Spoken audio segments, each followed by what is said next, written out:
Yo, what is up guys, and welcome back to McAdie's Entertainment. I'm your host as always, Adam McGahee. We are back with yet another delightfully disturbing variant of our favorite wall crawler Spider-Man from the darkest reaches of the multiverse. In our last video of this series, we covered the full unholy origin story of the Flame and Bonehead himself, Ghost Spider. I will have that video linked in the title card and the description below. With Halloween right around the corner, we will be commemorating spooky season with possibly the most disturbing version of Spider-Man yet, and that would be the infamous serial killer, Patton Parnel. This one is certainly full of creepy crawlies, so you may want to watch this one with the lights on. Without further ado, grab a plate of Spider-Man deviled eggs, sit back, relax, and enjoy the full gory story of Patton Parnel. Who is he?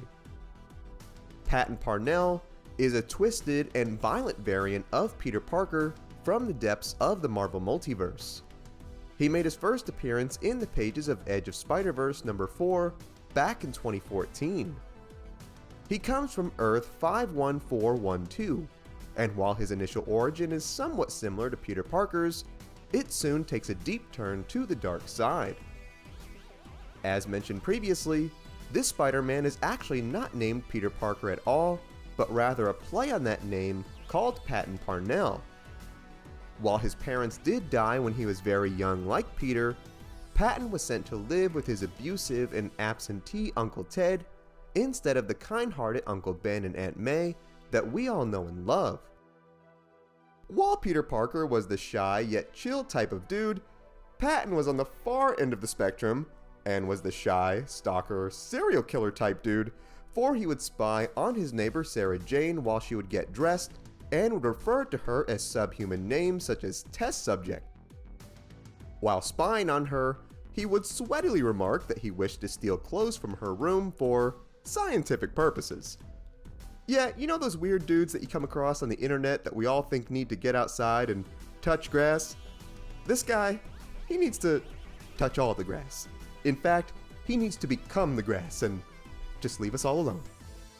The following morning, Patton and his classmates headed on a field trip to Alcor Industries, which is this world's version of Oscorp.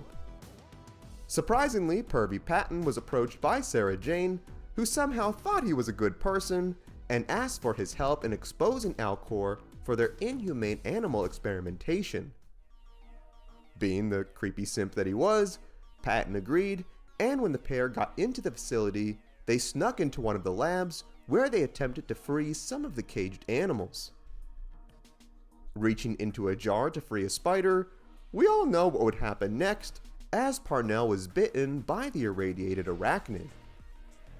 The teens then mistakenly set off an alarm where they were caught by building security.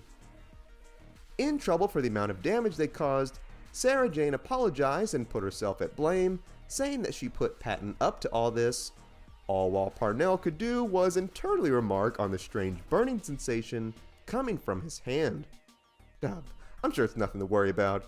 Just be a man and sleep it off like Tobey Maguire Spider-Man, and you'll be alright, man. That is just what Patton did, however, and instead of waking up with a sweet six-pack, he discovered bizarre web-like fluid had formed between each of his fingers.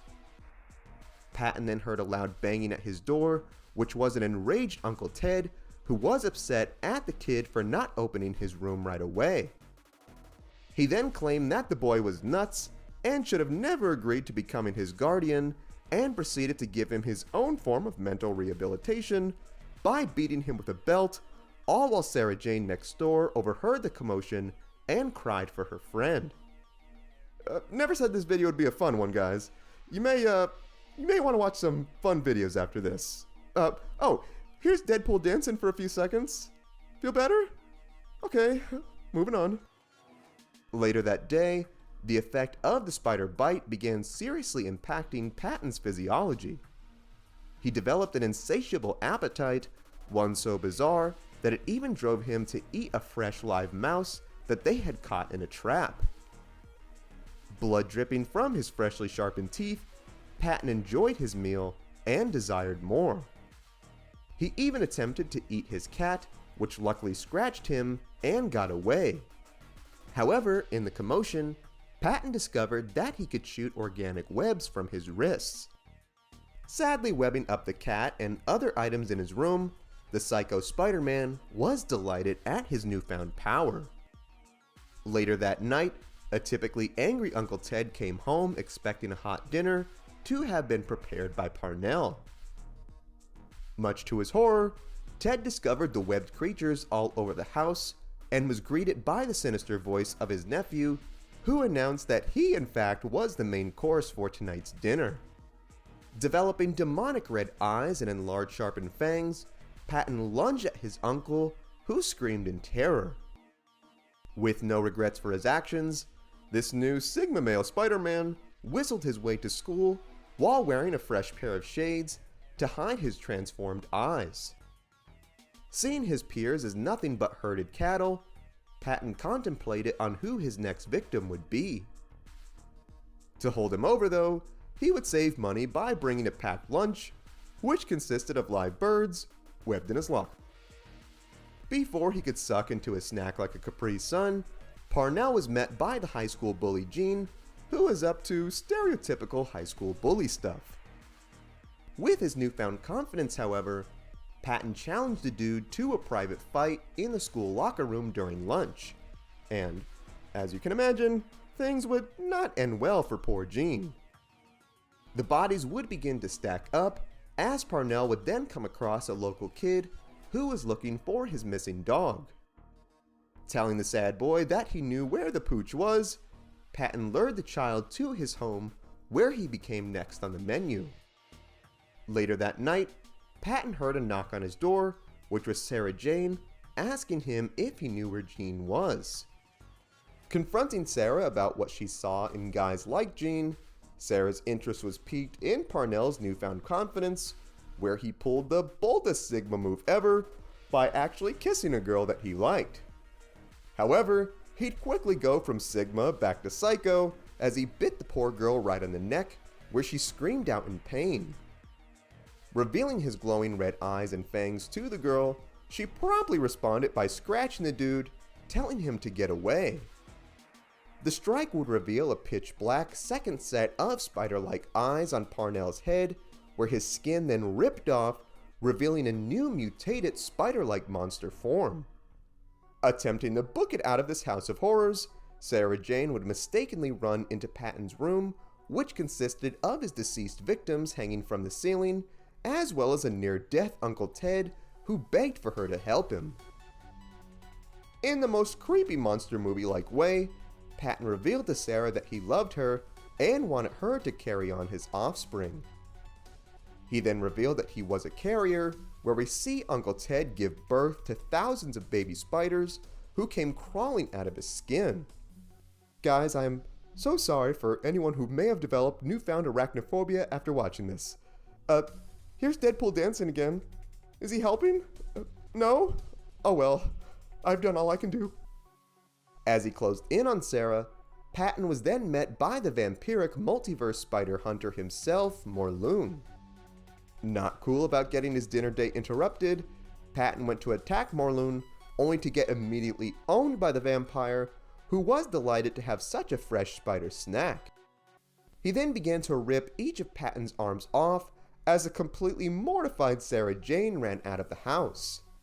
Beating his jaw right off his body, Morlun then grabbed Patton and sucked out his life force, ending the life of the cannibal Spider-Man. Swearing to herself that this was all a dream, Sarah then ran away, where she got home safe. The next morning, she still tried to convince herself that she only imagined everything, only to notice that the bite Patton gave her was still there, where it began to swell up and burst, giving birth to thousands of tiny spiders that climbed all over her face. And that is the full gory story of Patton Parnel Spider-Man. We've covered some pretty messed up stuff in these videos, but I gotta admit, this is definitely one of the worst. The multiverse is home to such wild versions of traditional characters we all know, and with darker shows like Werewolf by Night now part of the MCU, I wonder if we'll get to see more dark content like this on screen. More than anything though, I want to hear what you think. Did you know this story? Is there something I missed? What other characters should we cover? Sound off in the comments. Also be sure to give this video a like if you enjoyed today's content, subscribe to the channel, and tap the bell icon to be notified of all of our latest videos. Thank you so much for watching. If you enjoyed the music in this video, it was all made by my boy Ognihs. You can check out his Spotify in the link below. You can also check out our Patreon, also in the link below. Thank you so much for watching. Remember, you are awesome and loved. God bless, and I will see you in the next one.